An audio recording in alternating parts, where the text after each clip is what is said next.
We will start this morning off with Morgan State University head football coach Fred T. Farrier. Morgan State was off this past weekend and will head to South Carolina State on Friday night, which will be shown live on ESPNU. Good morning, Coach. Good morning, Ryan. How are you? I'm fine. How you doing? I'm doing excellent. Coach, talk about the past bye weekend, what took place during the time off. The bye week comes at a really important time for us in the season. We got an opportunity to get some guys some extra opportunities for treatment. We got a couple days to get a couple extra looks at South Carolina State as we go into this very important MEAC matchup for us. And it gave us just an opportunity to kind of get some guys back healthy, refreshed, re-energized, and regrouped after the start that we've had this season. This was a tough start for us. We played 4 really good football teams to start the season, and then you get a bye week kind of heading into the remainder of our MEAC schedule. So it was a really important time for us. We utilized a lot of time in the athletic training room just trying to get guys back healthy, get guys back re-energized, and it's been beneficial for us. Our guys have maintained a great attitude. Our practices guys have been moving around, flying around, energetic, trying to learn what we're asking them to do, and it's been a really good bye week for us as we head into this game on Friday. And speaking of your game on Friday night, let's talk about South Carolina State and what have you seen that stands out on film? As we prepare for South Carolina State, the number one thing that you know is that they're a really good football team. They're well coached by Coach Pough and his staff. Historically, they've been very good the last, X number of years, and they're a good football team. They're searching for a win just like we are, and I know that Coach Pough will have those guys ready. As we look at them from an offensive perspective at defense, obviously you got to always know where Darius Leonard is. He's been the MEAC Conference Player of the Year. He's an explosive player on defense. He's always around the ball. He finds the ball. He can cover you in space, and he can cover ground in a short period of time. So offensively, we've got to always be able to identify where he is and be able to accommodate him in our blocking schemes because he's a phenomenal player. You just always got to know where he is. Defensively, they do a number of things on defense. They're going to give you a couple different fronts and give you a couple different looks to try to keep your quarterback guessing what they're doing and how they're doing it. They're going to bring some pressure at times, and then at times they're going to play some man coverage. So they do a good mix of stuff defensively.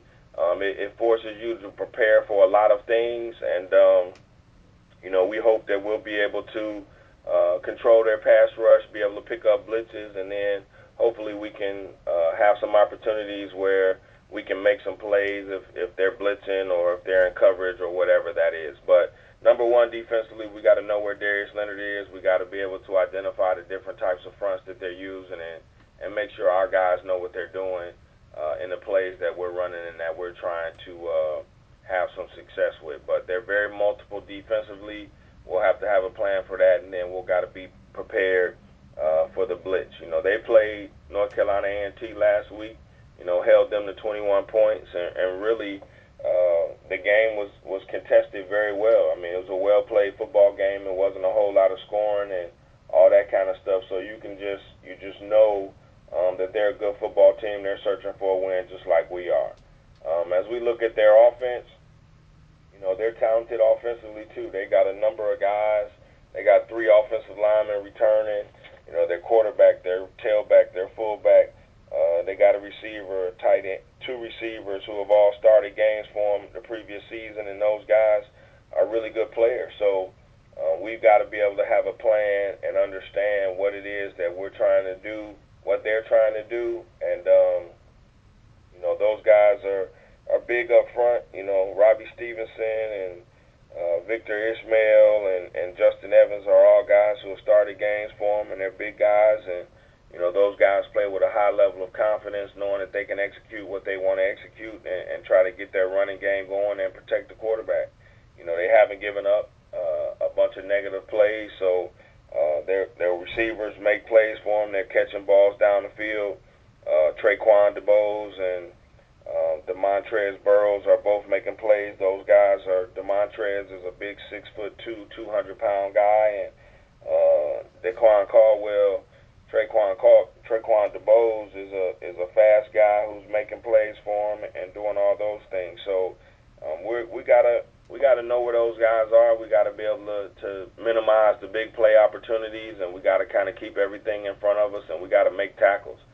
Defensively, the last couple of weeks we've had way too many missed tackles, and if we can get back to playing with the level of confidence that we played in our first couple games, I think we got a chance. But I'm excited about this game. Our guys have been working really, really hard in all three phases of the game, and our practices have been lively. Our guys have been running around. Our guys have been transitioning from period to period and really trying to lock in and do what we ask as we head into this really important MEAC matchup for us.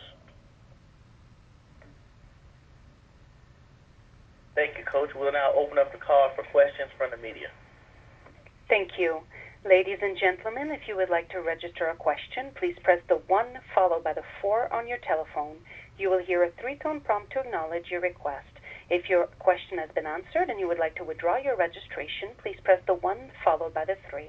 If you are using a speakerphone, please lift your handset before entering your request. One moment, please, for our first question. Our first question comes from the line of Mike Clingingham with Baltimore Sun. You may proceed with your question. Hey, Coach. All season you've been saying we have to plug the right people into the right spots. Did the bye week allow you to do that? Yeah, I think after the first game, we did work on that during the bye week, and I think a big part of that was just having guys who are healthy and in the right places.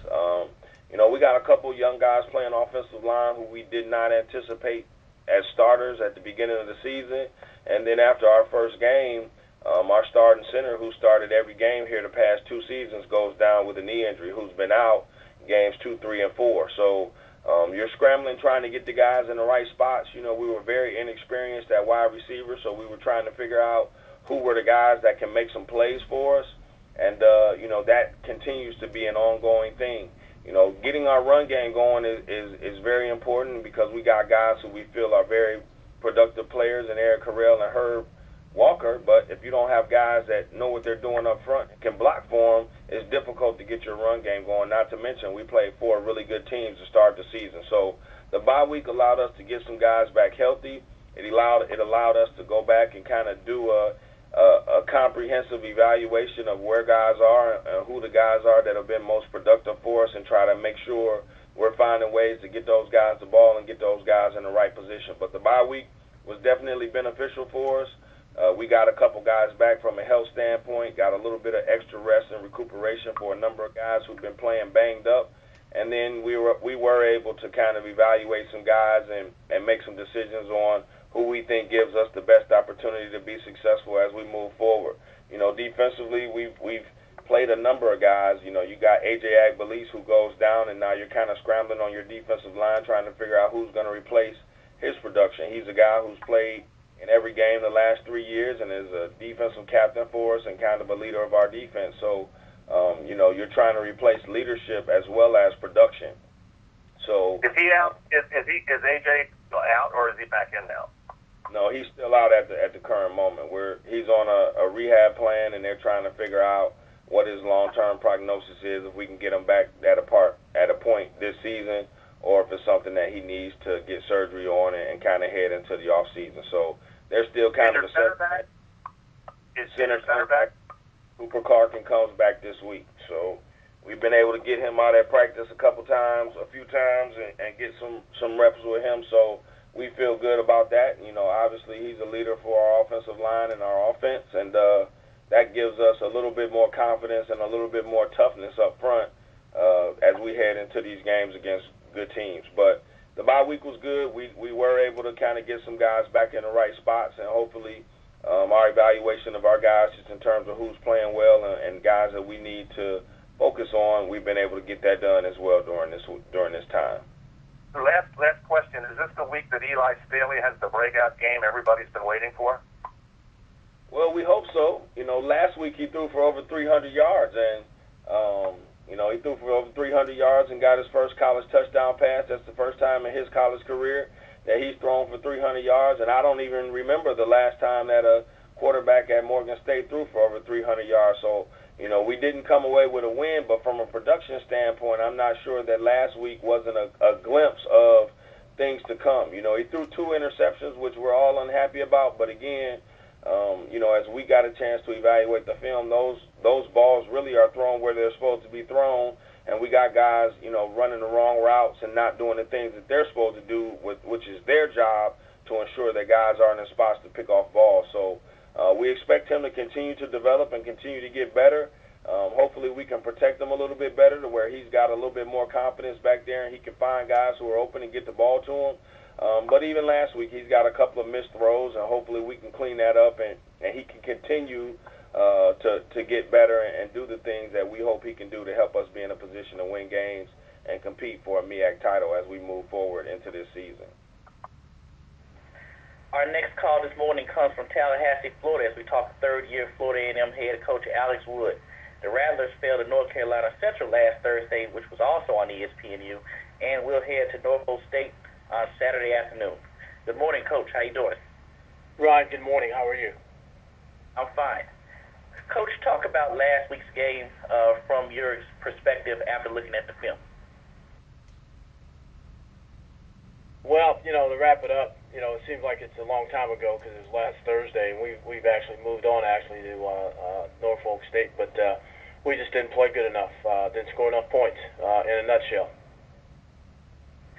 And speaking of getting ready for this week's game, Norfolk State is a team you have not been able to coach against due to them rotating off the schedule when you arrive.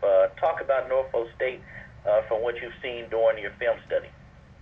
Yeah, they've got some explosive players. They played in some competitive games, obviously. They're going to be at home, so it's going to be a tough road game for us. They're 2 young quarterbacks. They throw the ball around well. They run well, good athletes. They've got some preseason all-conference mentions defensively and offensively, obviously. So, they're just right on the cusp, putting it all together. And we want to make sure that we do everything we can do to prolong that through this Saturday. And also, just talk about, you've had a pair of close games open up MEAC play.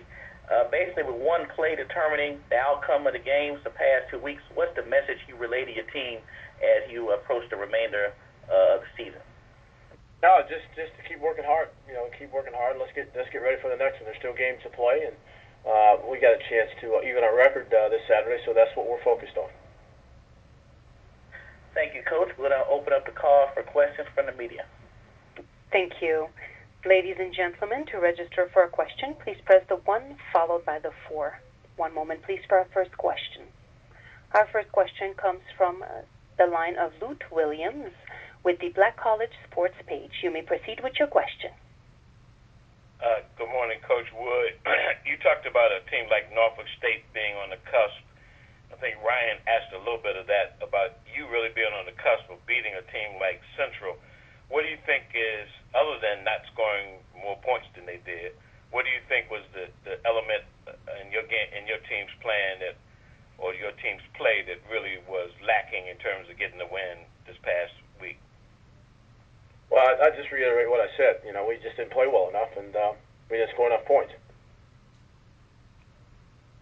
So nothing that you focused on, or is it just you don't want to give away any secrets as it relates to that? I know you had a interception return for a touchdown. I think your team was down 14-0 early. You came back and tied the score. Nothing other than that you want to talk about in terms of your team's play and what you didn't get done? Not really. Our next question comes from the line of Trevine Jones with Howard University. You may proceed with your question. Good morning, Coach Wood. How are you doing? Good morning. Coach, real quick, just one question. Is there anything that surprised you about the Rattlers' tenacity as far as coming back and the fight that they had in the game? And what are you building off of that as you get ready for your next contest? No, I think our players have demonstrated they'll play hard. They've played hard in every game that we've been in. I think that's evident. We just have to continue to work hard and correct the mistakes that you do make in the course of a ball game, and just remain optimistic. As long as there's football to be played, stay optimistic, keep working hard, and continue to try to get better. also, we'll talk about the play, your defensive effort the past two games. You had two guys named Elijah Richardson and Elijah Price, are both coming off back-to-back games. Just talk about their play and what they've been able to do on on the defensive side of the ball.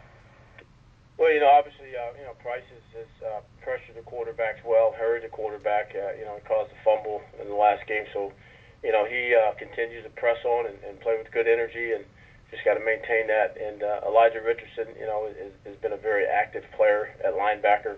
And once again, just try to maintain that high level of energy as they prepare and get ready to play.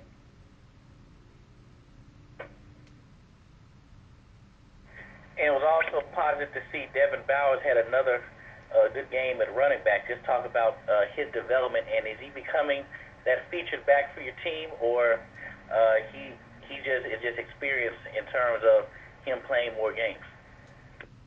Yeah, no, he's our starter, so and hopefully as a starter he'll get better each and every week, continue to improve and get better along with our offensive unit, because I think they have to complement one another.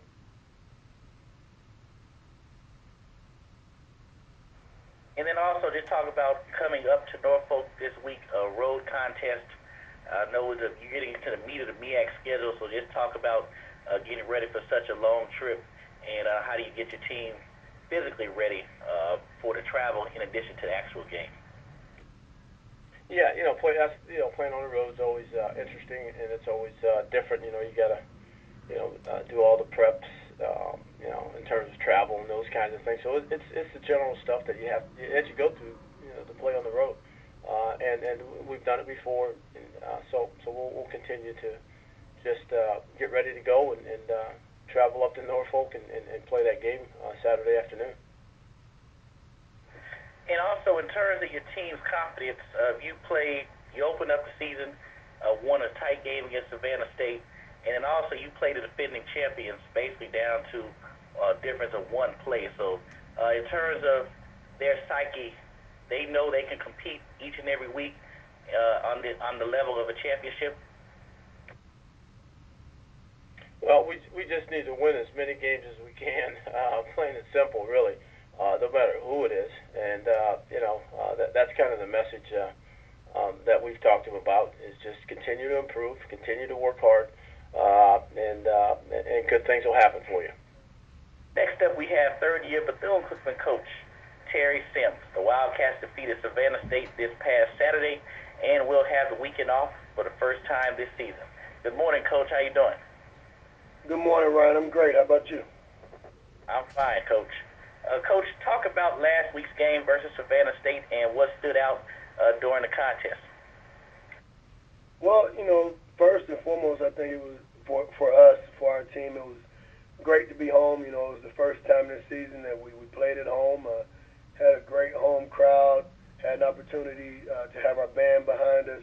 So it was just a great day, a great college football atmosphere, and a good football game.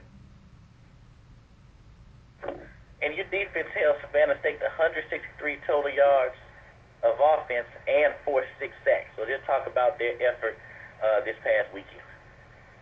Well, we've played 4 pretty good football teams up to that point, and most of them, or I should say all of them, were running teams, and we gave up a lot of yards on the ground. And our defensive coaches, along with our players, they took it personal, and we continued to go back to the drawing board and continued to clean some things up, and we had to move some guys around in some positions so we could get the mix that worked for us. And I think on Saturday we found a couple more guys that will be able to help us out this season. Thank you, Coach. We'll now open up the call for questions from the media. Thank you. Ladies and gentlemen, as a reminder, to register for a question, please press the 1 followed by the 4. Our question comes from the line of Lute Williams with Black College Fort Page. You may proceed with your question. Hey, Coach Sims. Good morning. How are you? Good morning, Lute. I'm great. How about you? Okay. Akiva's got in quite a bit of play this week. Did Larry get hurt, or how did that come about? No, it was, what we felt we needed to do. We really have had and still have a two-quarterback system. And now that we're able to insert Kevis back into the lineup and he can get in and get the number of snaps that he's supposed to get each week, I think it's given our offense, an extra push. So, no, Larry's not hurt. He's fine. Both guys played, through the fourth quarter, and that's what we'll continue to look like. We'll continue to play both of those guys and allow them to take what the defense is giving them and allow them to use their skill sets to help us win. Kevis, probably his best game since he's been with you?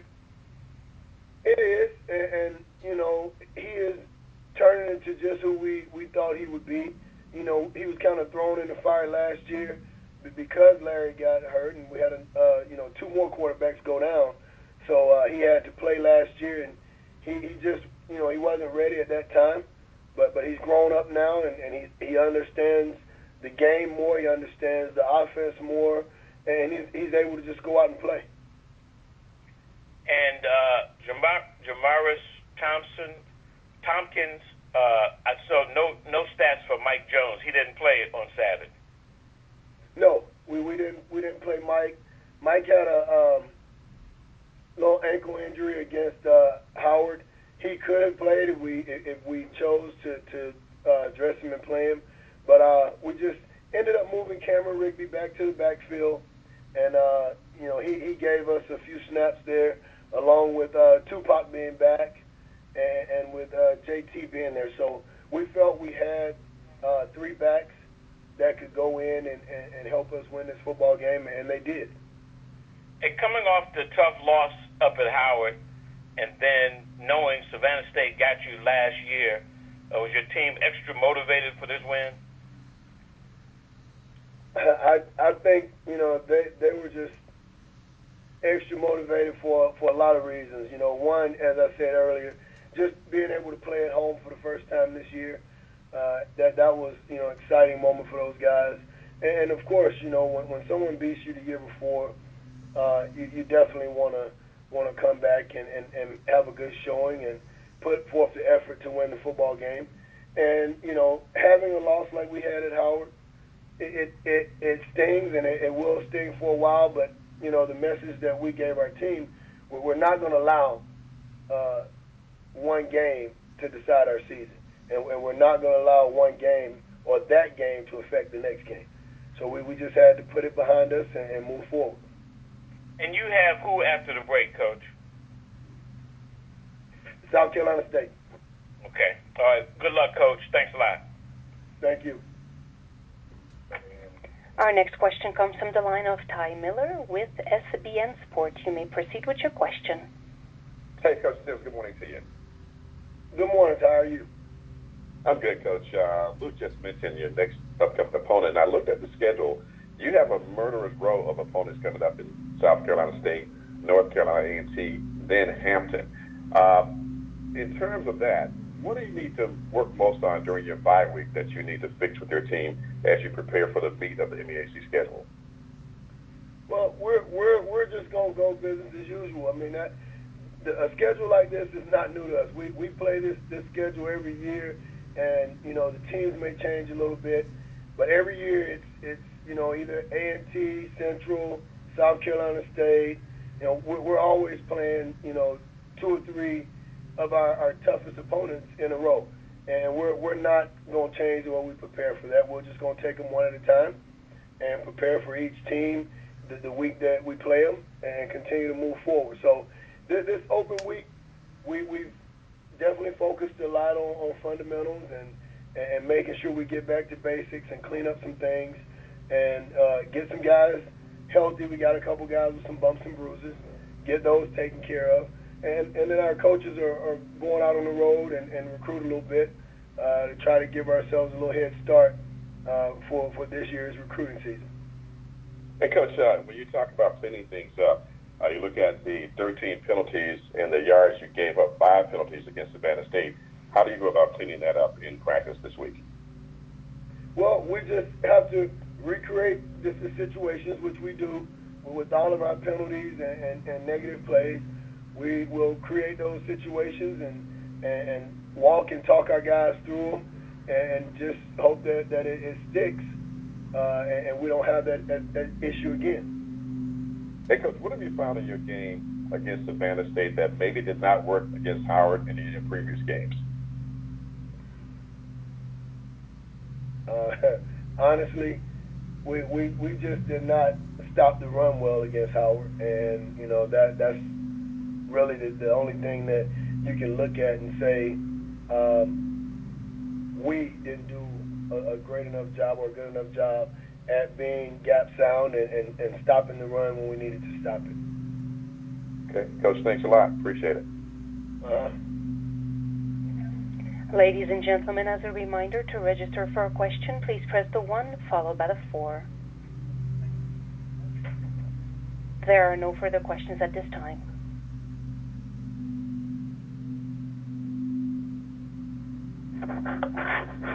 Coach Sims, could you talk about last week's games in terms of when Savannah State closed the game to 10-5, and then you had the big 69-yard run by Tompkins, and then they answered back with the big 43-yard run. Just talk about the mettle of your team going in late in the game, trying to close that game out. Well, you know, I think this football team that we have now, these guys, they didn't waver.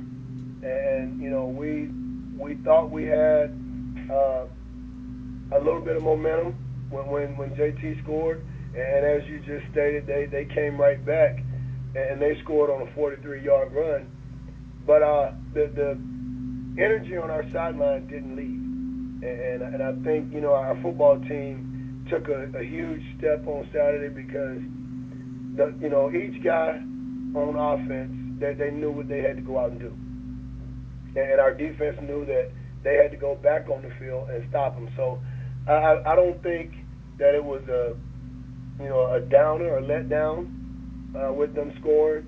I think it just gave our guys another boost, another shot in the arm to say, hey, wake up, and we got to go out and finish this thing.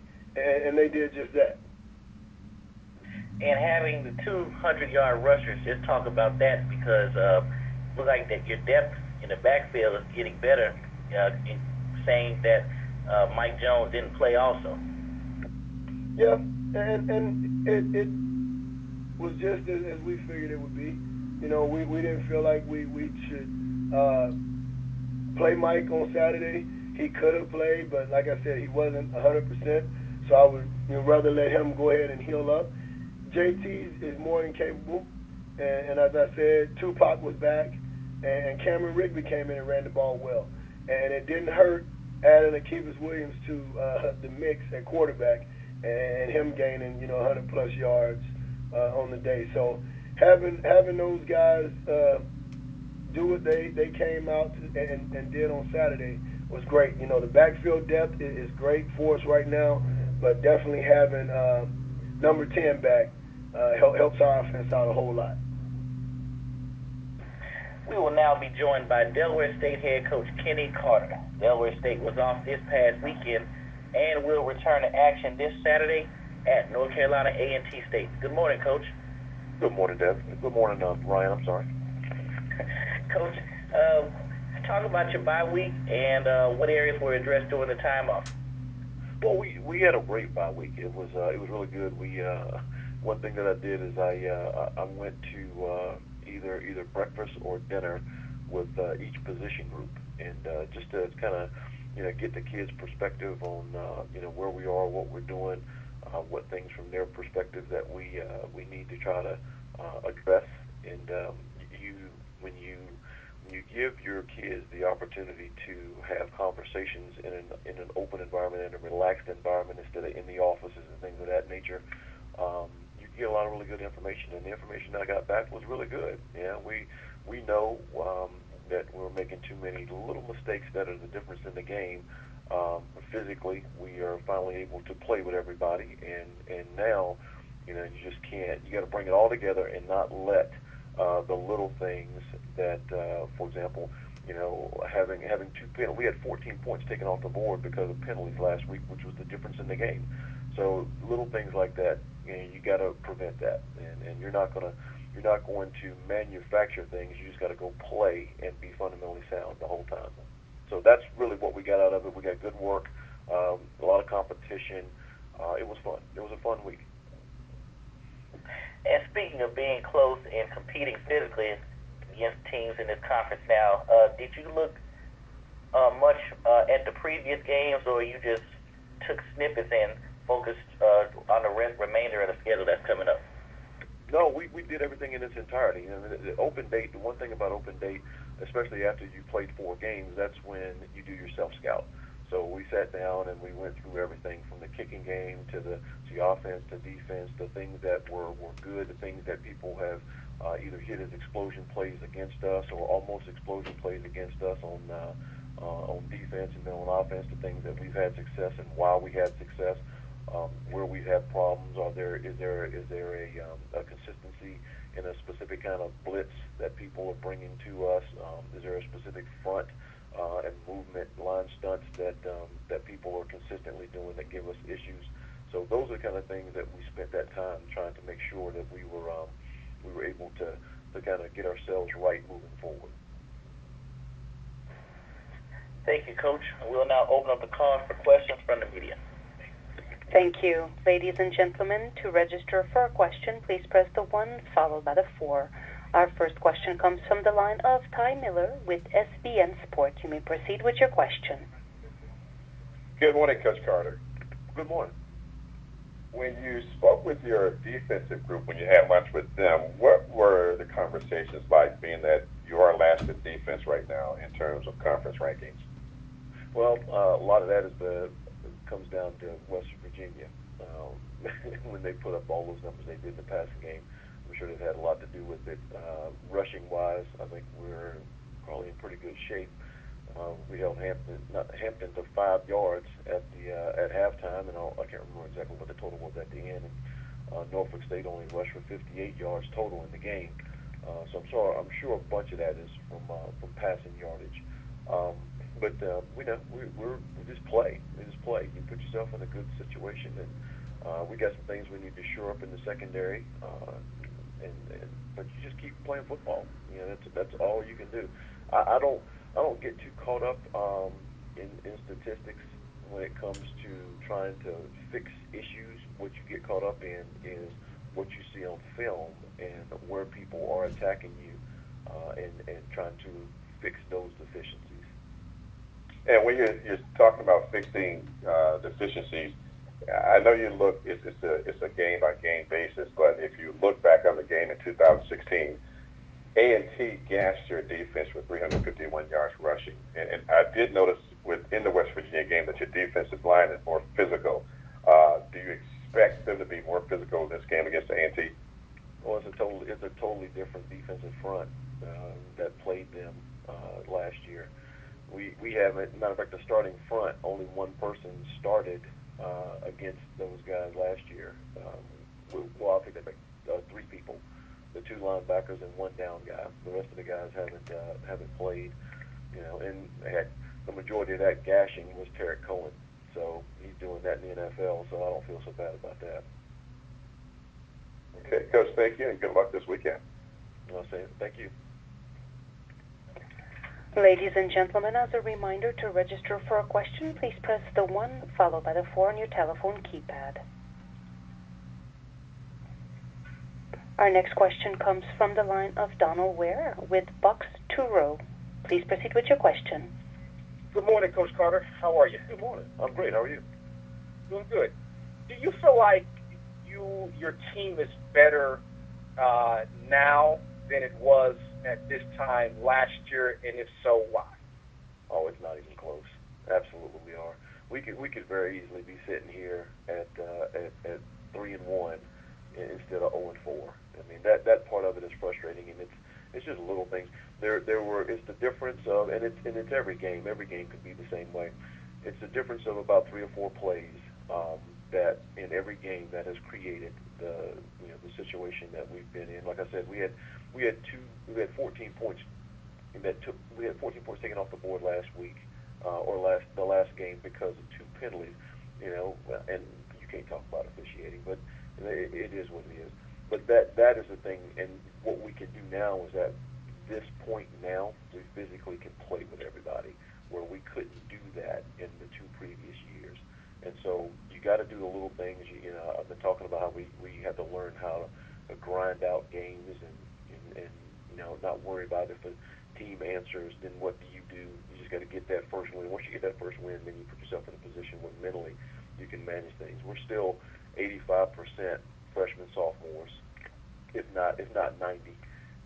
So those are just the growing pains that you go through. But to answer your question, it's not even close. We're way better than we were the first 2 years. What are some of the concerns, I guess, specifically that you have with respect to A&T? Oh, A&T is a concern in every aspect. They're like the New England Patriots of our league. I mean, they're very sound. They're very well coached. The staff does a great job of being very creative in the things that they do, whether it's offensively, the formationing that they do, defensively. Their front, they're down 4. They play really hard. They come off the ball. They're sound. They don't make mistakes. They do really good things in the kicking game. They have a dynamic punt returner who's as good as there is in the country at any level. So they're a fun team. They're a fun team to watch, and it's a fun team to go play against. I mean, we're excited about it. Our kids are excited about going and playing A&T, because if you aspire to be an organization that's going to have success, then you want to play against the ones that show you, hey, this is how you consistently do it. What are some of the things that you feel like your team is doing really well right now? I think we're doing a solid job against the run. I think we're doing that really well. I think we are, we're playing pretty solid in the kicking game. The only thing we got to get better in the kicking game is that every once in a while we'll have a little snafu in kickoff coverage. But with kickoff return, we're doing a really good job in that. We're punting the ball really well. Our punters are amazing. So we've got blocked 2 punts. Really, there's probably 3. We need to get credit for one in the Delaware game that we got our hand on. But so we're doing a good job with that. And so we're working our way to really trying to get all 3 phases like they need to be. We need to score more on offense for sure, and be more productive in the red zone and finish things out. But we're getting where we need to be. Okay. Thank you, Coach. You're welcome. Our next question comes from the line of Ty Miller with SBN Sports. You may proceed with your question. Coach Carter, I had a follow-up question I want to ask you about. Last week on HBO's Real Sports with Brian Gumbo, there was a feature featuring former Florida A&M head coach Billy Joe about the pay-for-play games. And he's an advocate saying that these games should not take place because there are times when players come out injured, and it's like the HBCUs become sacrificial lambs for those teams in the Power 5 conferences. After playing West Virginia, have your thoughts on those games changed, or would you be an advocate of them continuing? Well, I've got much respect for Coach Joe. He's won a heck of a lot more games than I have, for sure. But we're proud of what we did against West Virginia. We outrushed them. We stood up. We held our own physically against them. They didn't knock us off the ball. They hit us on a couple of explosion plays, a couple of deep balls. But outside of that, we did a heck of a job. When you're an HBCU and you outrush West Virginia at home, you're doing pretty good. We came out of the game with no injuries at all. So is that to say you're an advocate of them continuing? Well, when you can basically at the end of this year, we're gonna have about $1.2 million that our athletic department gets, and when you don't have any injuries and you hold up, I mean, I'm an advocate for that. Our kids love the environment that they were in. It was fun for them, and we'll have the same experience when we go down. I mean, I've been on the other side of that, the thing too. The majority of my career, I've coached in the SEC and places like that. So I get both sides of it, and as long as kids don't get hurt and they have an opportunity to play in those kind of environments, you know, I don't see it the same way Coach Joe does, but I respect his you know, the way he sees it. We are now joined by first-year Howard University head coach Mike London. The Bison were off this past weekend and returned to action with a home contest versus North Carolina Central on Saturday. Good morning, Coach. How you doing? I'm doing great. Good morning. Coach, talk about the past bye week and what did you work on as a team? Yeah, there were several things we had a chance to address. You know, obviously, we go into a bye week after some some tough games, physical games. Guys, getting back to being healthy. We were able to go out on the road and recruit. Our footprint, which is basically we went all over. Really got a lot of interest in recruiting and a really good, solid recruiting class going on right now. We're able to self-scout ourselves. Sometimes you got to look back and be critical of what you're doing, how you're doing, and where you can improve, whether it's by scheme or personnel. We did that. And they also, got a chance for some of our younger players to develop and get some reps that they normally wouldn't get in practice. And, so that allowed us kind of take a holistic approach to many aspects when you have an open date. And, we benefited from it. And now, yesterday was our NCAA day off, and today is our first practice as we get ready for a really, really good North Carolina Central team. And speaking of North Carolina Central, what has stood out to you during your film study? It's an excellent football team that has players at skill positions, has defensive linemen that rush the passer, cover guys that cover well.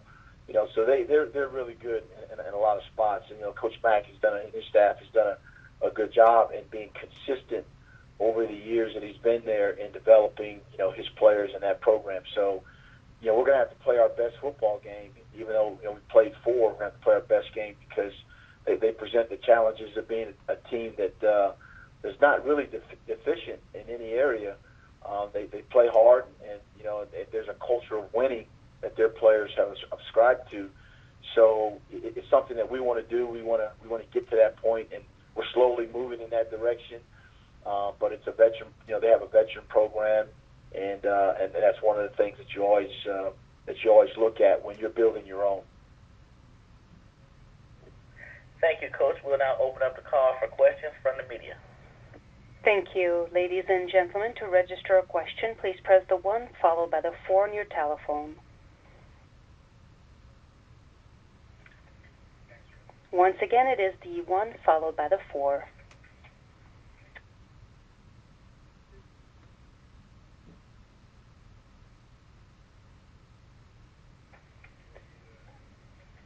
Our first question comes from the line of Trevine Jones with Howard University. You may proceed with your question. Good morning, Coach London. How are you doing this morning? I'm doing good, T. How you doing? I'm doing well, sir. Thank you for asking. Hey, Coach, what has surprised you, if anything, about the development of your Bison, and what have you been able to build on during the off? The surprising fact has been, I've talked about being able to be in the games 4 quarters and playing 4 quarters. Every game we played in thus far, the UNLV, we won that, scoring in the 4th quarter. Kent State, we had the ball in the 4th quarter driving, have an opportunity to tie it up. Richmond, they got us pretty good, but in the 4th quarter, putting points and not having that attitude of just, here we go again, or giving up, and then winning against Bethune-Cookman in the last 30-something seconds, 4th quarter. So I would say that the mindset and the resilience has been significant in terms of what we've observed, and again, that's part of this the want-to, the culture, and all those other things. And so we look to that, because if we get into the conference schedule, you look at who's the next opponent. I mean, we're going to have to play 4 quarters, and we're going to have to be, we're going to have to execute in a lot of areas that that we fell short of. But I'm pleased with the way the team has moved forward, and the mindset, thus far. And so we're about, this game will kind of be the halfway point. So we'll see, where we are. This game is going to be a really good barometer in terms of just where we are as a football team. So, but we're excited about that challenge. Excited about being home at Green Stadium again, and then having such a fantastic opponent with Central with 17, conference straight winning games, their conference championships. I mean, it's really significant for us to do well against this team coming in. And that's an excellent point, Coach. With the history that Coach Mack and the Eagles have, they've also had a couple of tough games coming into this game, and this could be I guess, turning point for the Bison program, if I may. Have you seen any similarities between the way the two programs are operating right now, especially between the sidelines? Well, I would like to think that we got good coaches on our staff, and as I know that Coach Mack does on his staff. He's created a culture where they expect to win. We're trying to create that here, that to expect to be in the game with your effort and maximizing your the things that you can control. And so he's done it. He's done it in the MEAC conference. And so we're a program that wants to continue to show improvement and get better from that standpoint. But I think people, the guys are moved with the opportunity that they've been playing well, and that if you hang in there until the fourth quarter, anything can happen, as we've learned for us with this young football team that we have. So again, we're excited about the opportunity. I know their fans, they travel well. I mean, so the whole organization, school, everything does a good job of supporting them. And we're hoping to get we had a lot of great Bison fans in the stands when we played Cookman, and so we're looking for even more because we're gonna need everybody for this opportunity. Right, and my last question, Coach, is how are you keeping the players grounded coming off the big win, the first game of the season at home, and you get to be at home. You've been on nomad, so to speak, for the first half of the season.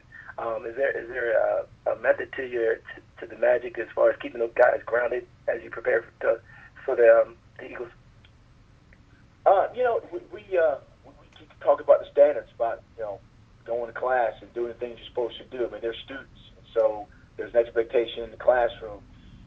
There's some things that I want to make sure that I reiterate to them that every time we travel, we always have a dedicated study hall in our travel for them to understand that our professors allow them sometimes, our academic people, to proctor tests and do papers and things like that. So it's an ongoing process to educate a young man that not only are you a football player, but you are a student. And so that week off, having a chance to do some things there as well, having seminars and guest speakers come in and talk about the various aspects of other things that they are besides football players is important to me. And so we're now, as I said, we're Tuesday into the first practice of our preparation for Central, and the guys' focus will be, when we get going, it'll be on what they do, the who and the what we always talk about, and try to get a dedicated game plan together to be competitive on this Saturday.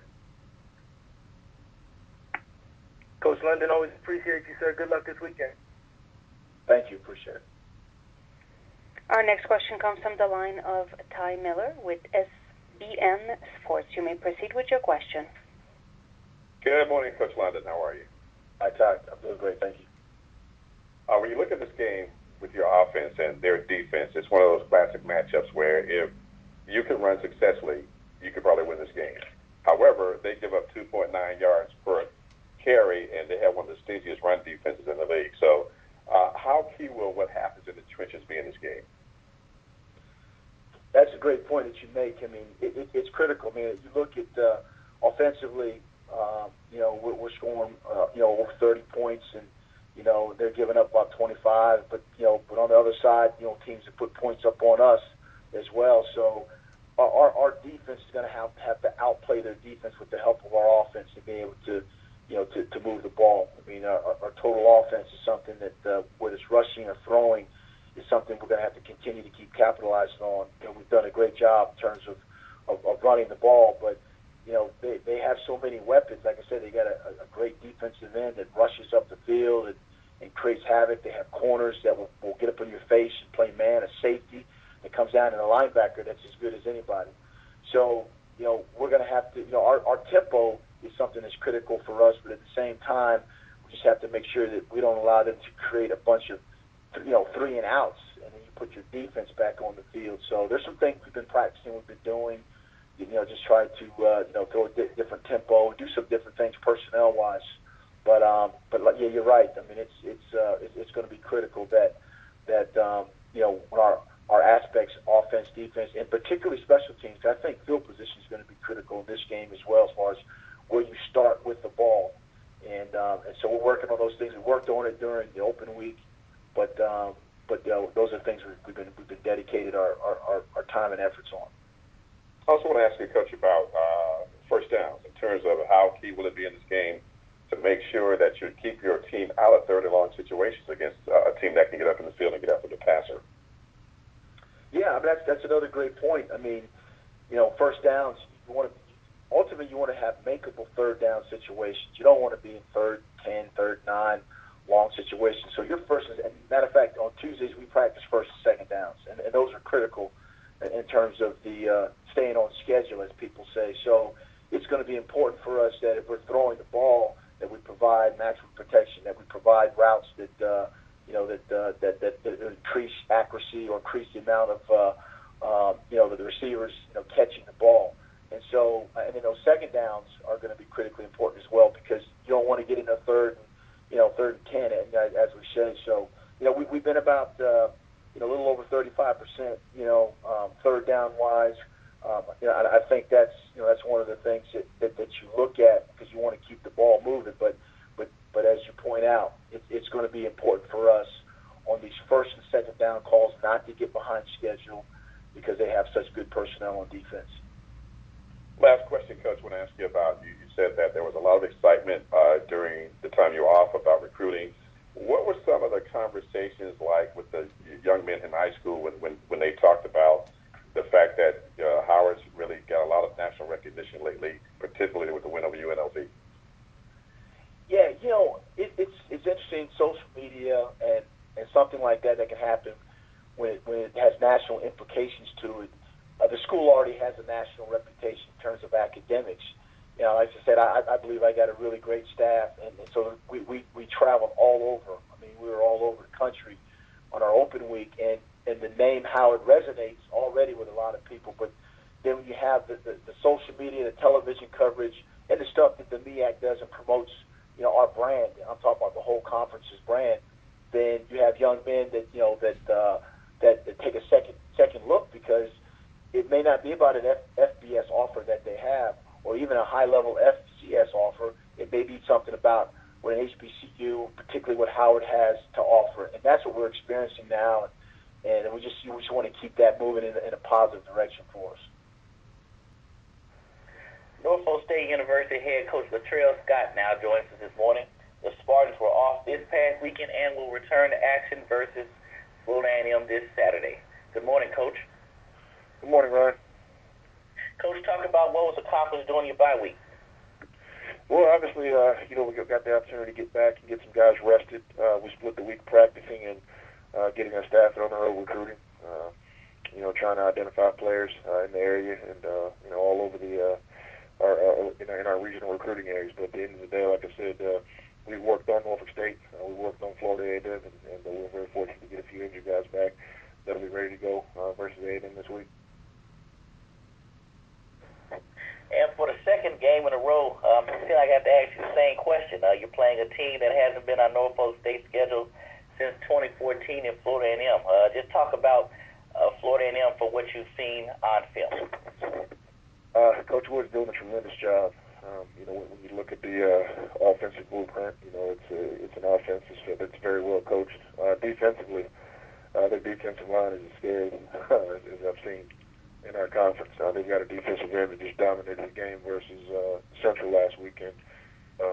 These guys are in a similar situation to us. I think they're just an upstart football team, and they're trying to put games together and learn how to finish these games at the end.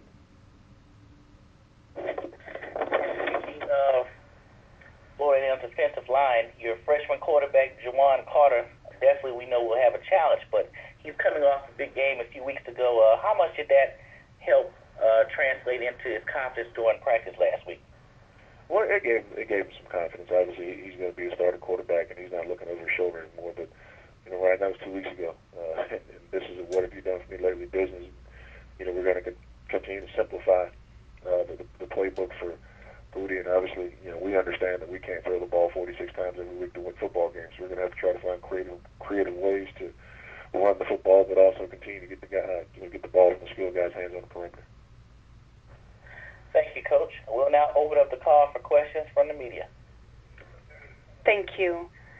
Ladies and gentlemen, to register for a question, please press the 1 followed by the 4. Our first question comes from Lute Williams with Black College Sports Page. You may proceed with your question. Good morning, Coach Scott. Good morning, Luke. What's the mood of your team in terms of trying to get back in the conference race? Well, there's a positive vibe. I'd say this. I think, had we gone into the bye week winless, and not having won a game in the MEAC, it would have probably been different. But I think our kids are smart enough to see that, we have an opportunity to be right in the thick of things. We're 1-0 in the conference, and, half the conference is 0-1, and, half the, conference is, 2-0, some guys like that. But I think our guys do realize we're right in the thick of it, and, this game this week is a game that, is another measuring stick for our young football team. What's the thing you've seen most improvement in terms of Carter's play, your quarterback Juwan's play? I think just making the right decisions. He's a very cool, very calm guy. Like I said, the guy won 39 games in high school, lost 4 games. You can see it. He's got a little bit of swagger, got a little bit of moxie to him. Doesn't get rattled very easily. Still makes some freshman mistakes. And, my job, as the head coach and, being a part of the offensive staff is to make sure that we continue to put him in favorable situations. But our team believes in him. They rally around him, and they appreciate the fact that he can make plays for him with his arm and with his feet. Did your defense in the win that you got, did your defense play a whole lot better than they had played before? No. I think, Luke, if you look at our games minus the James Madison game, and you can't just throw it away because it happened, but our defense has played well all season, with the exception of one game. We've been able to create turnovers, been able to, get people off the field for the most part, not giving up a ton of big plays. I think the disastrous week that our defense had was a direct correlation to playing too many snaps. You're not going to play 90 snaps on defense against anybody and hold up the whole game, but I think those guys have done a tremendous job all season, with the exception of the Madison game. So this game really is a kind of like, to a certain degree, an elimination game. Fam has already played one of the favorites. I guess some people think the favorite in the conference in Central, played them tough. You got a win over Dell State. This is kind of a elimination game. Is that how you couch it to your team? I don't understand the elimination game part of it. From the standpoint, obviously, every game in the conference is critical.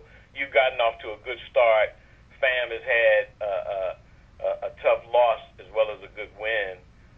This kind of determines which one of the teams will go forward, with people still expecting them to challenge for the title. I got you. Yeah, I guess you can view it that way. I hadn't really, thought about it that way, but at the end of the day, it's a long football season, and we're going to try our best to do what we need to be able to do to beat Florida A&M. There are a lot more games to be played in the MEAC, so as far as this being an elimination game, I don't really see it that way, but it is an opportunity for us to win and go 2-0. Gotcha. Good luck, Coach. Thanks. Thank you. Our next question comes from the line of Ty Miller with SBN Sports. You may proceed with your question. Coach Scott, good morning to you. Good morning, Ty. I just want to kind of follow up on what Luke was talking about just now. And can you talk about the positive aspects of being 1-3 at this point, being that those 3 games that you lost were not conference games, and now you are right in the thick of the conference race? Well, losing those 3 games hurt your ego more than it did anything else. Obviously, the first loss of the season was a terrible loss for us. Then we played 2 quality, upper level FCS opponents, but none of those games, really got us away from what we want to accomplish. Again, a lot of people thought, our season was over. There were questions about whether our kids would win a game or not, but our kids are tough, they're resilient, and we bounced back and got ourselves back together, and we're able to win a conference game. So right now, we feel like we have as much of a chance to be successful in the conference as anybody. Hey, looking at the James Madison game, there had to be some things in that game that helped you in terms of playing Delaware State the following week. No question about it. You're not going to play, anybody, like James Madison, again for a while. No knock on our conference. I think our conference is one of the best, best conferences in FCS football. But what James Madison has been able to establish is one of the better teams in the state of Virginia. I think there's probably one football team in the state of Virginia that kind of measures up and compares with those guys right now. And that's not a knock on anybody else. That's just a compliment to where Coach Houston and his team are. But when you get the opportunity to play a game like that, you get the opportunity to look at your team to see who can handle tough situations, who can play people that may be a little bit more talented than them. And as a staff, it forces you to find out what your team can and can't do. Ryan mentioned earlier that Norfolk State and Florida A&M have not played in a few years. So what kind of difference does that make with the game in terms of a team that you normally have played within the conference, but you haven't seen them for a while and you've only seen them on film right now? I don't think it makes a ton of difference. Florida A&M's played on television twice, so I've had the opportunity to kind of see them. As I said, they've got great skill on offense, a very talented bunch of guys on defense. Coach Wood's been around a long time, coached a lot of football games, so his team's going to be sound, they're going to be disciplined, they're going to be ready to play. But again, when you watch the tape, what you see is a team very similar to Norfolk State. It's a third-year program for the head coach. It was a third-year program for the head coach at Delaware State. So I think we're all, kind of right there, in the same bag together, trying to figure out who's going to be able to take the next step. And in order for us to take the next step, we need to win this ball game. We'll now talk with fourth-year Hampton University head coach Connell Maynor. Hampton was off this past weekend and will head down south to face Savannah State on Saturday. Good morning, Coach. Good morning, Ryan. How you doing? I'm fine. How you doing? Good. Talk about your bye week and what activities took place for your team. Well, normal stuff, Ryan. Get out on the road, do a little bit of recruiting, and go back to the basics. And we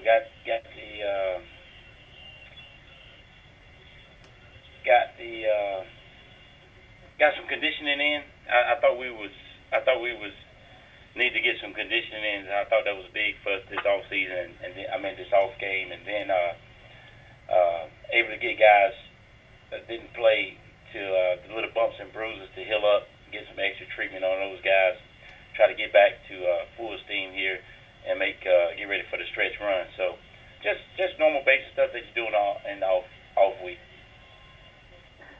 And you leave the state for the first time in nearly a month this week. So talk about Savannah State and what have you seen from them that stands out after watching them? Well, I think Coach Raeburn has done an excellent job in the short time he's been there.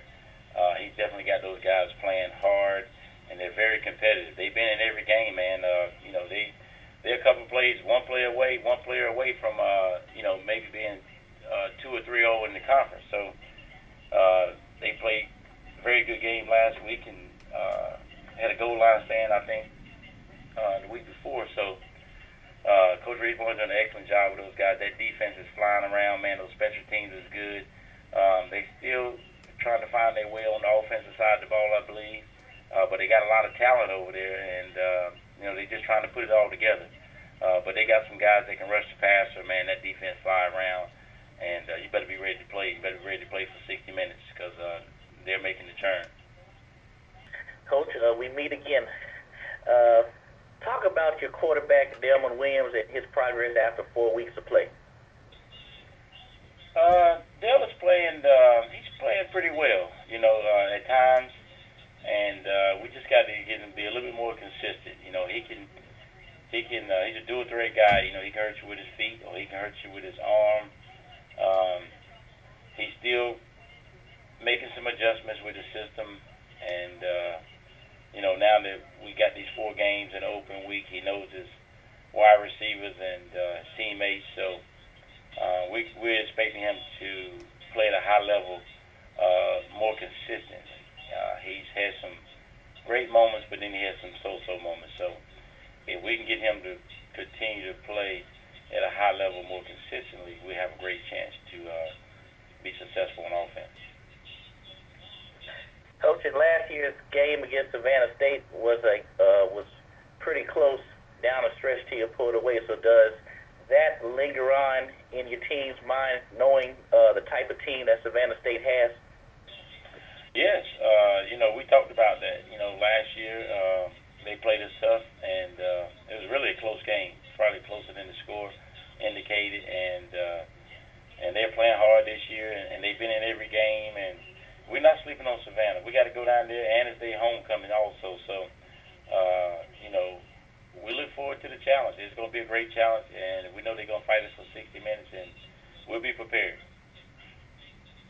And my final question is, the month of October is important in terms of solidifying your position in the MEAC race. Based on your past experience at Hampton and at Winston-Salem, will you do anything different in terms of preparation for the month as a whole, or is strictly week by week, as you prepare? Week by week, Ryan. It's Savannah State. That's all I know. I don't know who we play after Savannah. And, we got to take care of this one. The biggest game of the season is your next game. And so we got to worry about Savannah, try to get this one, and then we'll move on to the next one. We got to take them one game at a time. It's very, very competitive, very tough conference. A lot of great coaches, a lot of great teams, and you start looking by one team for another team, you're going to get beat in this league. So we got to take them one at a time.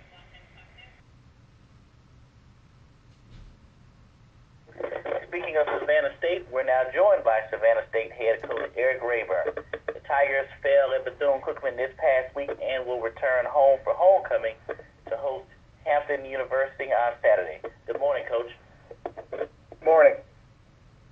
Coach, talk about last week's game that took place at Bethune-Cookman. Yeah, it's obviously a frustrating loss for us. We played well at times, but very inconsistent offensively. Just couldn't get open outside of receiver in the passing game, and then that made it difficult for us to allow them to really crowd the line of scrimmage, and made it difficult for us to run the football. And then it was it's frustrating defensively too. I thought we played better defensively. Gave up a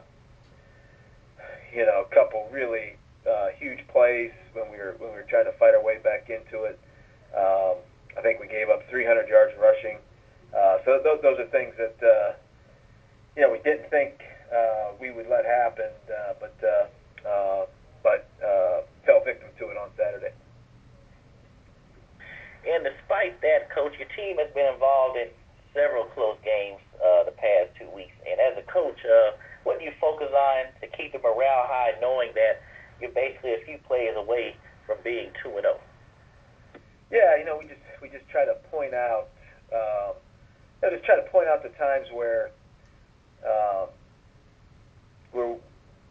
I guess the term I always use is we point out the plays where we didn't make them earn it. Where they got a tackle for loss, or they got a big play on offense or special teams, because we didn't do what we were supposed to do.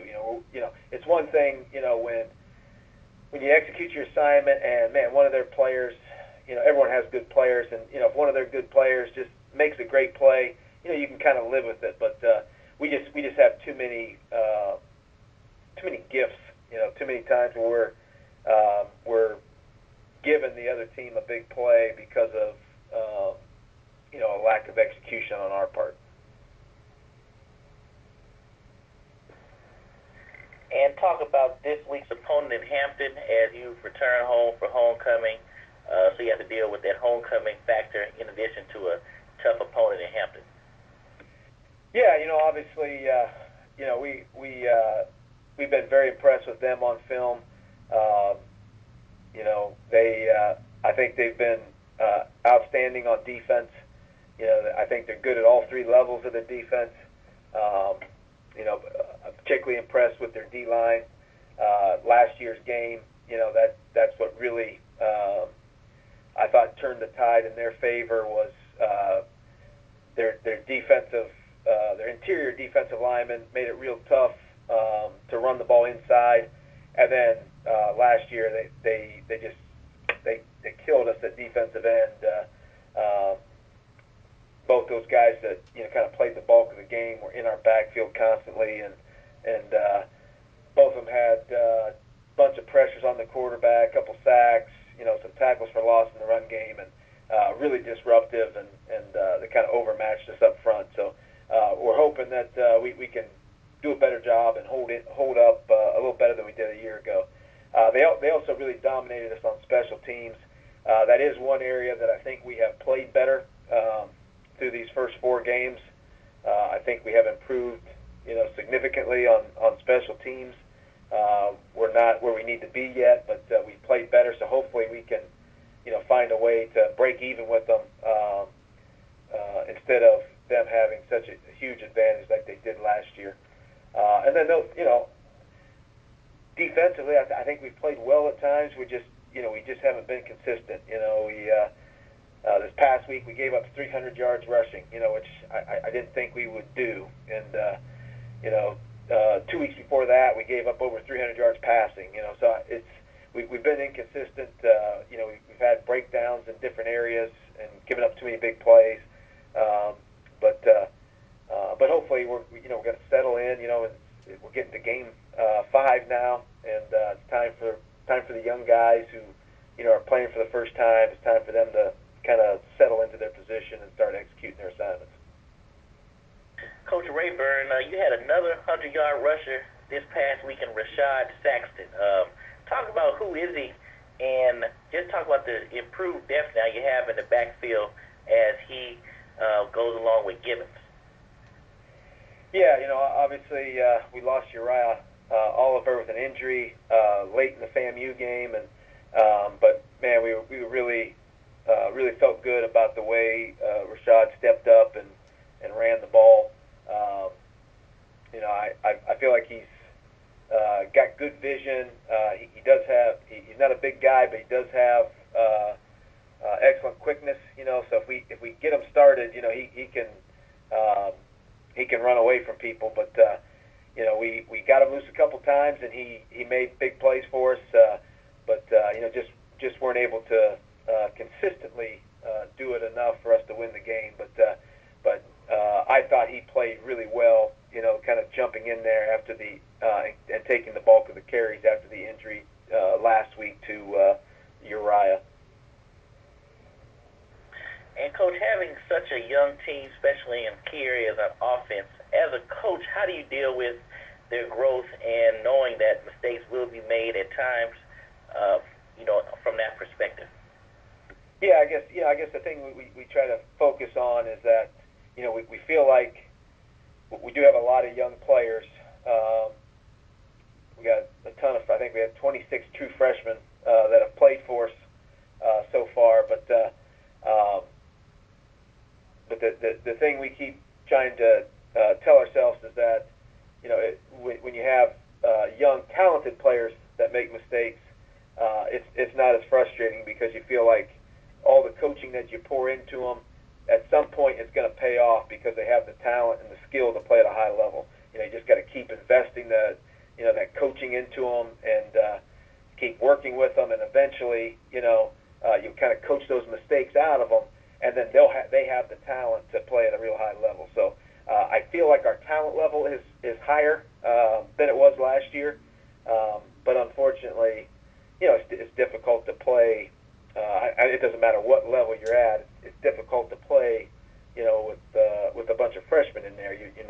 Everybody would much rather throw a bunch of juniors and seniors out there, guys that have been in your program and been battle tested. But we just don't have that luxury, and so we're going with the younger, more talented guys. But with that, we know there's going to be some frustration, and some mental errors and mental breakdowns and those type of things. Our next call takes us to Orangeburg, South Carolina, as we welcome in Buddy Pough of South Carolina State. The Bulldogs fell to North Carolina A&T this past Saturday and will remain at home to host Morgan State on Friday night, in which the contest will be shown live on ESPNU. Good morning, Coach. How you doing? Good morning, Ryan. How are you? I'm fine, Coach. Coach, recap last week's game as much as you can versus the Aggies, and after having an opportunity to watch it on film. Well, A&T's got a pretty good football team, and they came in here and beat us up pretty good. We had some opportunities to make some plays to gather some momentum, and weren't quite strong enough or experienced enough to take advantage of the situation that were presented to us. And I've got to give A&T credit for the fact that they were strong enough on their end to keep us from taking advantage of some of those opportunities. They got ahead, I think, 12-0 in the first half. Our defense did play good enough to keep us in the football game, and in the second half we got a chance to block the punt and turn it right back over to them.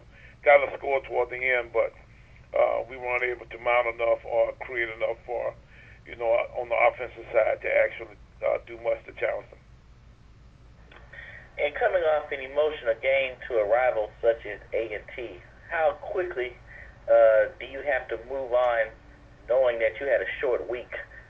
You have a short week coming up with a game on Friday night. Well, that's kind of the name of the game in this business.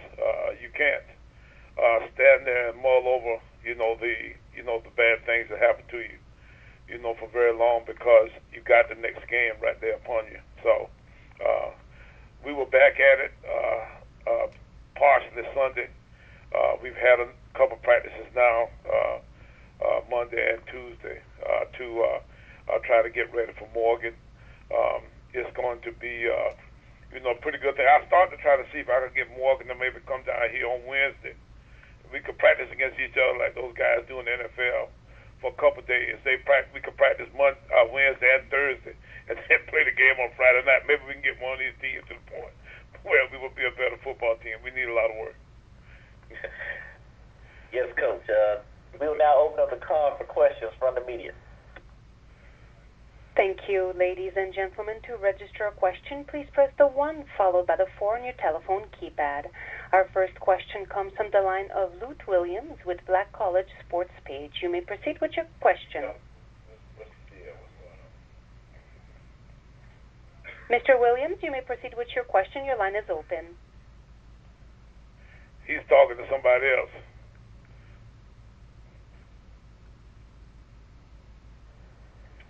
Our next question comes from the line of Ty Miller with SBN Sport. You may proceed with your question. Hey, Coach Steve, good morning to you. Hey, Ty, how are you? I'm good, Coach. It would be fun if you could practice against Morgan State this week. God told my guys, I said, hell, Fred is worried about a walkthrough on Thursday. I said, hell, don't come on Thursday, come on Wednesday. I said, hell, we walk through against each other, yeah. From what I see on film, we both can use it. Coach, you've been through a lot of MEAC wars, and this is kind of like, again, another unusual year for South Carolina State. So what is missing with your team right now? Is it the experience, or was it's just something different about your team this year? Yeah, we lack experience in some pretty key areas, and we're not good enough in a couple areas too, Ty. God told me, said that you can fix anything with a different kind of group of people sometimes. Maybe we don't coach good enough, we ain't playing good enough. It starts with me, and we hadn't done, I hadn't done a good enough job of putting these guys in the right places. But right now we are green as a gourd in a lot of places, especially up front, the offensive front. We don't have right now quite the personnel to be the kind of team that we're used to here.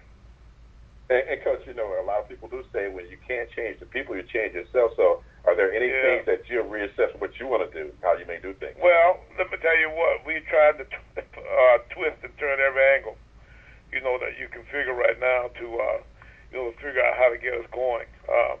It's been a pretty harrowing experience here, you know, trying to figure this out. Part of the deal is that we played some, you know, some fairly decent teams, Southern on the road, Central on the road, and then A&T, you know, I really got it to say it's about as good as anybody that's been in this league for a while. Those guys have, you know, really great skill, and they have really, you can tell they're all on the same page. They got a lot of desire and passion. You see a lot of excitement in that team, the way they're playing. So it would have taken about a perfect game for us to beat A&T. The game that we probably should have won, we probably should have won the Central and the Southern games. But after we blew those, then you get into a game where, you know, I don't know if you really match up well against these guys. So, you know, we got our work cut out for us, but we're not dead yet, and we've still got 6 games to go. If we can figure out how to get a win, we just need a win right now, then, you know, we're going to try to see where life looks like or what life looks like from that perspective. Coach Pough, talk about Morgan State and what have you seen from them during your film study? Well, Morgan's kind of similar to us. You know, they played some pretty good football teams. They played A&T actually. Both our last opponent was A&T, and you know, they struggled some. You know, those guys also, but you know, they got the big old quarterback guy, the Staley kid from Mississippi State. You know, he's a big specimen of sorts, and they got the running backs. They got 2 running backs that really, you know, kind of scare you. They got great skill, you know, through and through, and their offensive line looks like it's starting to come on some too. And then, you know, they beat you up pretty good on defense. Those guys are all close to the line of scrimmage, and, you know, they play a lot of, you know, tough coverage against you. So I think we've got our work cut out for us, you know, with these guys coming out. They're 0-4, but I guarantee you, you know, they don't look like an 0-4 team if you don't look at their record. And going back to last week's game, was there a turning point in the game you think that occurred to where when your team would try to get back, the momentum would swing back to A&T? Yeah, you know, I don't know. I think we got a turnover or two, got blocked upon or something like that, and got the ball out kind of close and turned it back over to them. You know, I thought that was a hair and situation of sorts there where, you know, we were, you know, at the doorstep and didn't get it in. So, you know, A&T was a little bit too good on defense to give them, you know, that opportunity, you know, right back the way that we did. So I thought that might have been one of the real turning points, one of the times at that point where you knew, you know, you better make something happen real quick or you're going to be in trouble. And lastly, let's talk about playing on a Friday night. When was the last time you've done that, and how do you approach that compared to playing on a Saturday or even a Thursday? Yeah, well, the last time I played on Friday night was when I coached high school football. And unlike a lot of these guys in this league, I coached a lot of Friday nights. So, you know, that part's not so unusual, except for the fact that, you know, that we don't necessarily know exactly where we are in a day with the different kinds of things that have gone on this particular season for us, with the week that we had off for the hurricane, and, you know, then coming back and then having a Thursday night game and, you know, moving things around that way. So it's just another part of this 2017 season that we got to deal with. And I don't know if it really makes that much difference Thursday night or Friday, Thursday, Friday, or maybe even Saturday, that by this time of the year. We now move on to Greensboro, North Carolina, as North Carolina A&T State head coach Rod Broadway joins us. The Aggies are coming off a win over South Carolina State last week and will return home for homecoming versus Delaware State this Saturday. Good morning, Coach. Good morning, Ron. How you doing today? I'm fine. How you doing, Coach? I'm good, thank you. Talk about last week's game at South Carolina State. As everyone said, it did live to billing in terms of being a tough and physical contest from the opening whistle. Always is when we play South Carolina State. You had 2 physical football teams, and there was some leg pass out there, and that thing was played at a high speed Saturday, and we're very fortunate to come out with a win, but we'll take it and hopefully move on and start making some improvements to get better. But I think anytime you can beat South Carolina State, because I think Buddy's done a marvelous job down there, and special team wise, defensive wise. I think offensively they made a few mistakes that really hurt them, but it was a battle and it was a challenge for us. It was one that we needed. And this was a week, just looking at the box score, there were some names normally that people expect. You didn't see them in key statistical areas, but you had some guys rise up who normally there hasn't been called out so far, such as the freshman kicker Noel Ruiz, and then you had a big 71-yard touchdown from Maynor to Xavier Griffin. So talk about the people who got to step up when their name is called. Well, everybody on the roster needs to step up when it's their turn. But Xavier's been around here a long time and played a lot of football, and it was amazing because he was saying on Saturday if he touched the ball, he was going to score, and lo and behold, he did. So we got to find a way to get involved some more if he's going to do that. But our kicker, he missed an extra point, had us chasing a point there for a while, which ended up costing us 5 points on the course of the game. But he hit a big field goal, missed a field goal, missed an extra point. So, but that's expected a little bit with a freshman kicker. He's going to be outstanding eventually. And right now we got to live with his ups and downs, and hopefully he grows up a little bit, get a little bit more consistent than he is right now.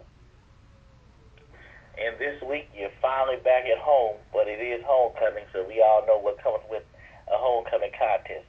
Talk about hosting Delaware State and just trying to keep the momentum going, and what do you have to do to keep everyone focused on the task at hand? I don't know how you do that, Ryan. I've gone back and look at my notes from last year and the year before, and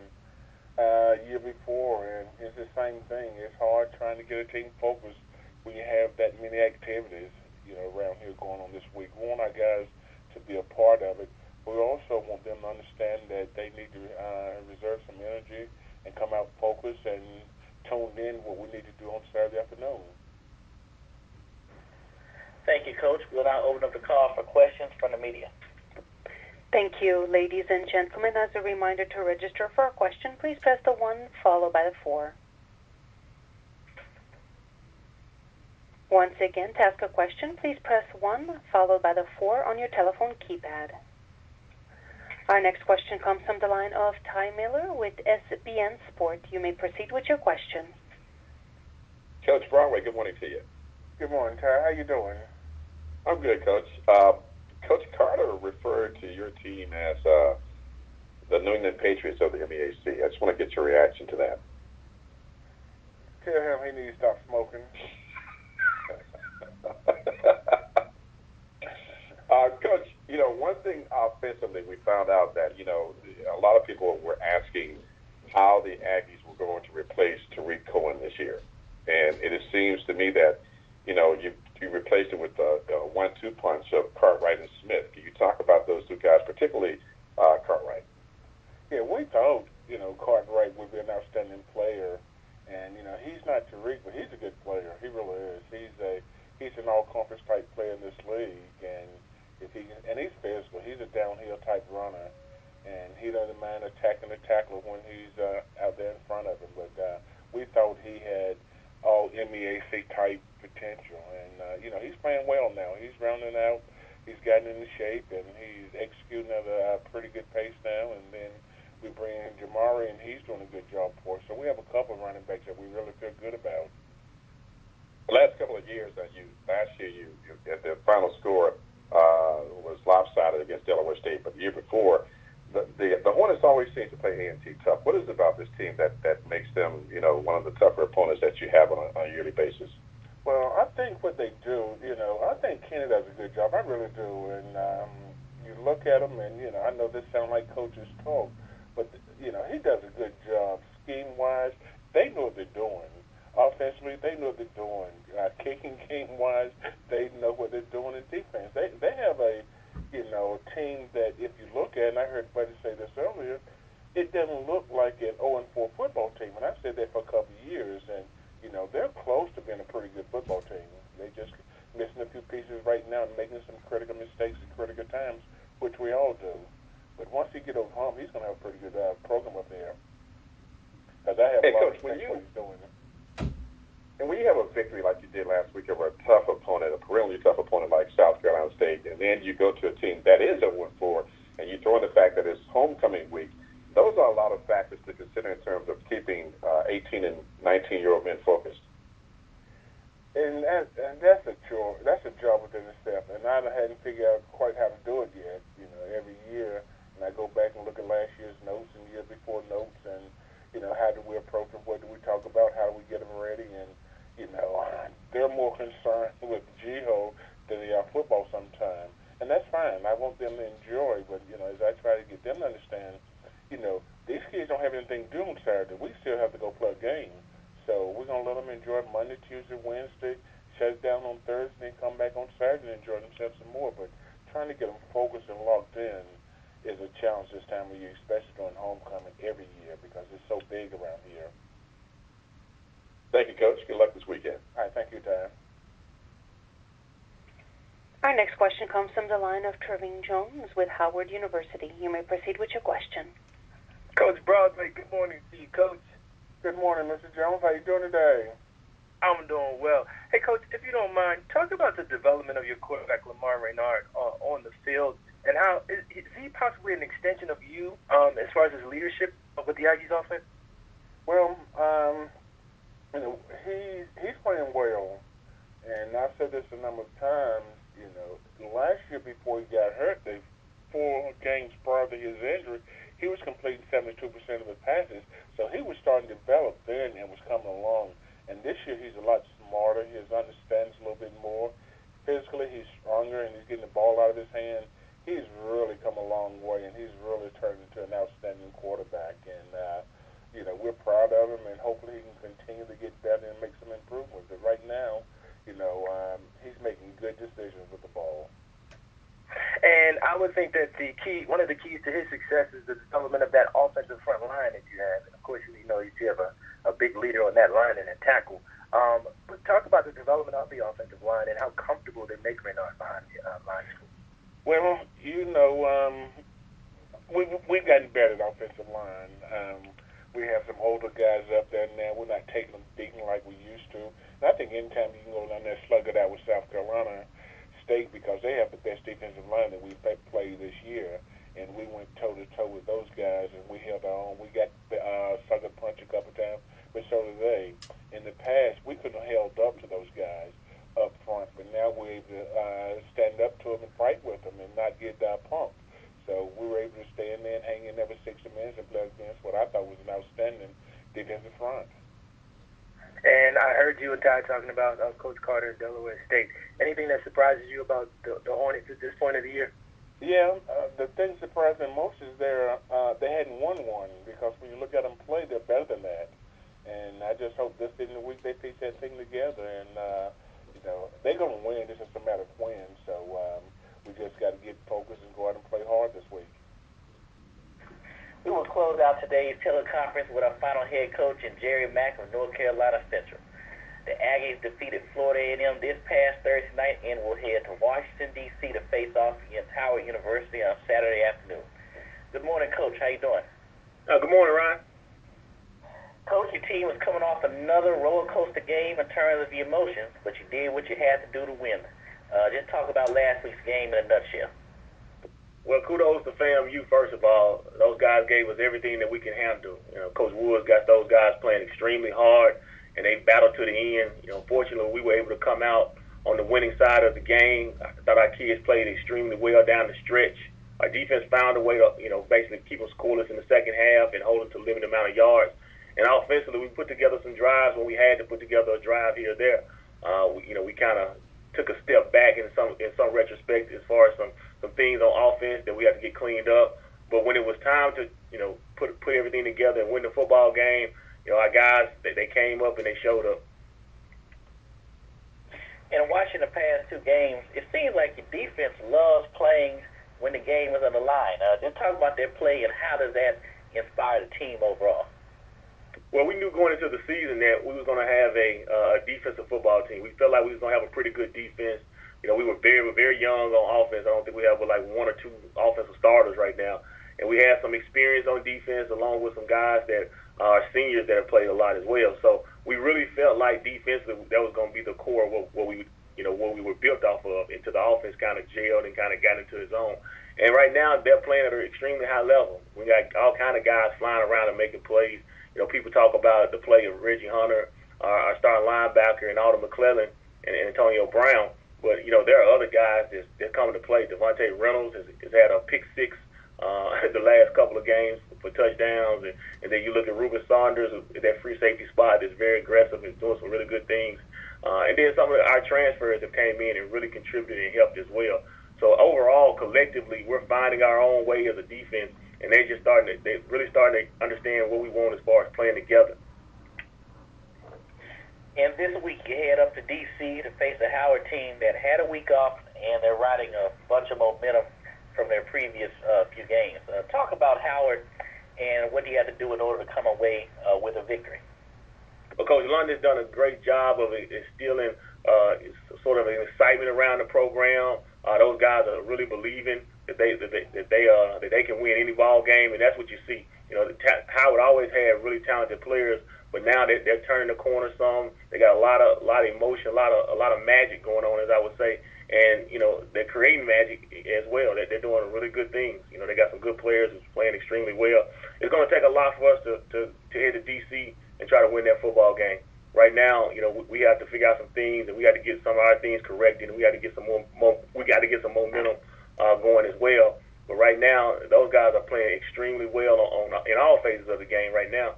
Not only offensively, defensively, they're doing some really good things. And special teams, they're finding a way to create points and finding a way to create momentum in games.